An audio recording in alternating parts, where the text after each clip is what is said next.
زما مینې ته سپک ونه ګورې خاص په دې کې یو ما سره مینه کوه مه کوه ګورې کراس په دې کې او ځان ته غاویره دومره مه ګوره نالېکه جینۍ چې عباسین ته سفارش وکم نو پاس په دې کې زما مینې ته سپک ونه ګورې خاص په دې کې ما سره مینه کوه مه کوه ګورې کراس په دې کې او ځان ته غاویره دومره مه ګوره نالېکه جینۍ چې عباسین ته سفارش وکم نو پاس په دې کې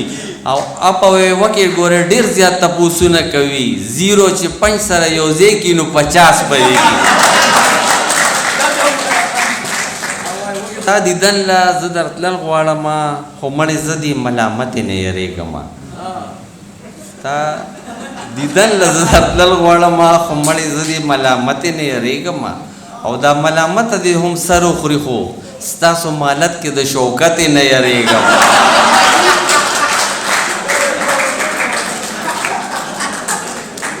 چې یار دې بې وفا شي نو کباړ کې د خرڅولو شي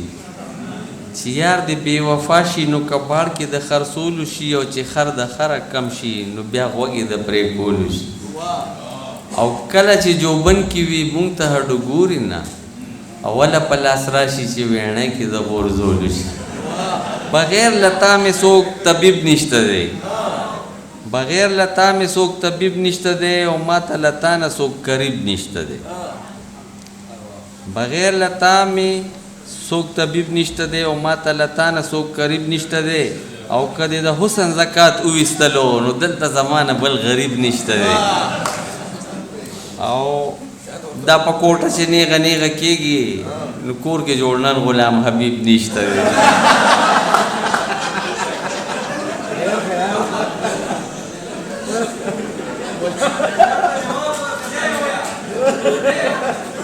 کور ته څوک راننوته نو ما ورته وکتل ښه بني ادم چې وي نو سړي ته ښه ښکاري خو ما څه مونه ویلې ځکه چې د هغې او زما ترمنځ زما د کور والا ولاړه وه نو دا ښځې خو د یو بل دشمنانې وي نو زه کمرې ته لاړم په کاغذ باندې مې خپل زور وویستو پتا چې بد مني نو ویم چې پې دا سر دوه کم پتا چې بد مني نو ویم چې پې دا سر دوه کم خو ښه دی چې هغه وخت کې ما سره تر ښځه نه وي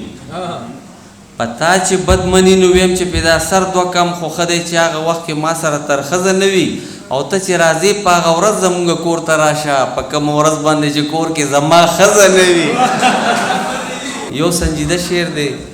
یا به سا اخلم یا به نه اخلمه